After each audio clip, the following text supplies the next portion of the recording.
যখনই আমরা তরমুজের সাথে চিনি অ্যাড করে নিই তখনই আর নাম হয়ে যায় শরবতে মহাব্বত। সো আমার আজকের রেসিপিতে শেয়ার করছি শরবতে মহাব্বতের নিউ ভার্সন বলতে পারেন। বিশেষ করে রোজা মাসে ইফতারের সময় এই টাইপের জুস খেতে আমরা ভীষণ পছন্দ করি, আর নিঃসন্দেহে হেলদি একটি রেসিপি। তাহলে চলুন রেসিপিটি শুরু করা যাক। প্রথমে আমি কিছুটা বাদাম নিয়ে নিচ্ছি। আজকের এই জুস রেসিপি মূলত আমরা 6 জনের জন্য তৈরি করছি। আপনারা যদি আরও বেশি পরিমাণে তৈরি করতে চান অবশ্যই একটু বেশি পরিমাণে সব কিছু ইউজ করতে হবে।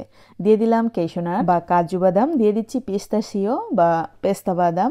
বাদাম অবশ্যই আপনাদের পছন্দ মতো, আমি এখানে 100 গ্রাম করে ইউজ করছি। তারপরে দিয়ে দিচ্ছি খেজুর। খেজুর এইখানে 300 গ্রামের মতো আছে। পানিযুক্ত মিক্সিং বলে আমি সবগুলো উপাদান নিয়ে নিচ্ছি।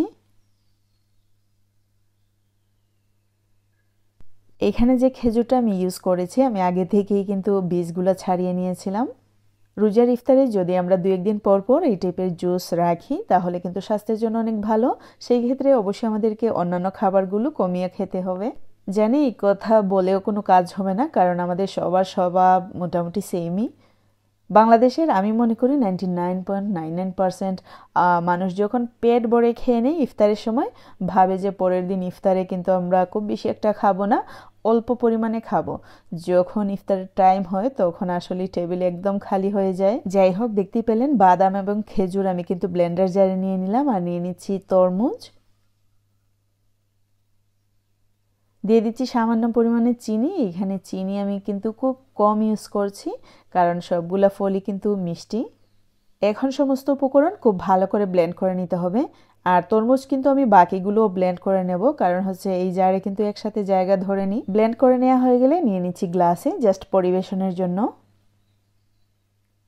তো দেখতে পেলেন এর কালারটা কেমন হয়েছে। আর এই রেসিপি নিঃসন্দেহে হেলদি একটি রেসিপি।